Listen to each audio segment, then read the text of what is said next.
ကျမဗီဒီယိုတွေရှေ့တစ်ပတ်လည်းမလုပ်ပေးဖြစ်တာဖြစ်တဲ့ကြောင့်ကျမဒီမှာအတိုးချပြီးတော့တခါတည်း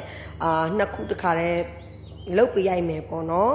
နောက်တစ်ခုကကြတော့ကျမတို့နောက်ထပ်အရွယ်ကကြတော့တစ်နှစ်ခွဲပါကျမတို့တစ်နှစ်ခွဲခလေးကိုယ့်ရဲ့ခလေးဒီတစ်နှစ်ခွဲဖြစ်ပါပြီဒါပေမဲ့မတ်တက်မဆန်းသေးဘူးခလေးကနောက်တစ်နှစ်ခွဲဖြစ်ပြီနော်မတ်တက်မဆန်းသေးဘူးပြီးတဲ့ခါကျရင်ဖေမေမခေါ်ဘူးပြီးတဲ့ခါကျလို့ရှိရင်ကျမတို့လမ်းကောင်းကောင်းမရှောင်းနိုင်ဒါဆိုရင်မေတို့တတိထားရတော့မယ့်အချိန်ဖြစ်ပါတယ်ပြန်ပြောပါအောင်မယ်ခလေးဒီတစ်နှစ်ခွဲဖြစ်နေပြီမတ်တက်မဆန်းသေးဘူးဖေမေမခေါ်သေးဘူးလမ်းကောင်းစွာမရှောင်းနိုင်သေးဘူးဒါဆိုရင်တော့မေတို့အနေနဲ့တော်လေးကိုတတိထားရမယ့်အချိန်ရောက်ပါပြီကိုကလေးကတစ်နှစ်ခွဲဖြစ်နေပြီ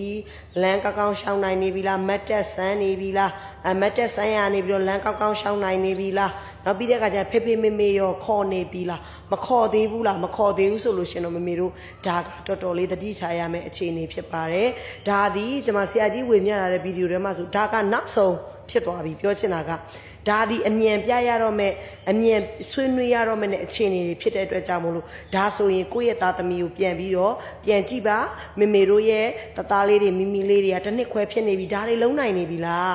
ဒါတွေရောလုံးနေပြီလားဆိုတာကိုတော့မေတို့နဲ့ဒါလေးကိုတစ်ချက်ချက်ကင်ပြန်လိုက်ပါဒါမှသာလေးပဲကိုယ့်သားသမီးလေးကဖွင့်ပြပြီးတော့ကျန်းမာပြီးတော့ညရည်ထက်မြက်တဲ့ကလေးတွေဖြစ်မှာလေနော်ဟုတ်တယ်မလားအဲ့တော့မေတိုင်းကတော့ကိုယ့်ရဲ့သားသမီးကိုအဲ့လိုမျိုးဖြစ်ချင်ချတဲ့သူတွေကြီးပဲ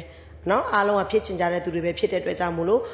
ကိုသားသမီးလေးလိုအပ်ချက်ရှိတဲ့ကလေးလေးတယောက်ဖြစ်သွားမှာတော့ဘယ်မိဘမှလိုလားမယ်လို့ကျမကတော့မထင်ဘူးပေါ့နော်အဲ့တော့ဒါလေးကိုတတိလက်လွတ်ဖြစ်သွားမှာကြောက်လို့ကျမဒါလေးကိုဝေမျှပေးခြင်းဖြစ်ပါတယ်ကျမကတော့ဒီချက်ချက်ဝင်မှာကလေးစိတ်ပညာကိုသူတည်တာလောက်ကမျှဝင်နေသူတယောက်ဖြစ်ပါတယ်ကလေးတိုင်းရဲ့စိတ်ကိုနားလည်ပြီးသူတို့ရဲ့အတွေးမြင်သူကလေးတိုင်းရဲ့စိတ်ကိုနားလည်ပြီးသူတို့ရဲ့ဖွင့်ပြမှုအတွက်မိဘတွေဆရာတွေနဲ့တူတူပူးပေါင်းလုပ်ကိုင်လျက်ရှိပါတယ်ကလေးတိုင်းကပျော်ရွှင်ပြီးကျန်းမာတဲ့စိတ်ခံစားချက်အတွေးအမြင်နဲ့အတူအနာဂတ်ကောင်းများကိုပိုင်ဆိုင်စေချင်တာကတော့ကျမရည်ရွယ်ချက်ပါ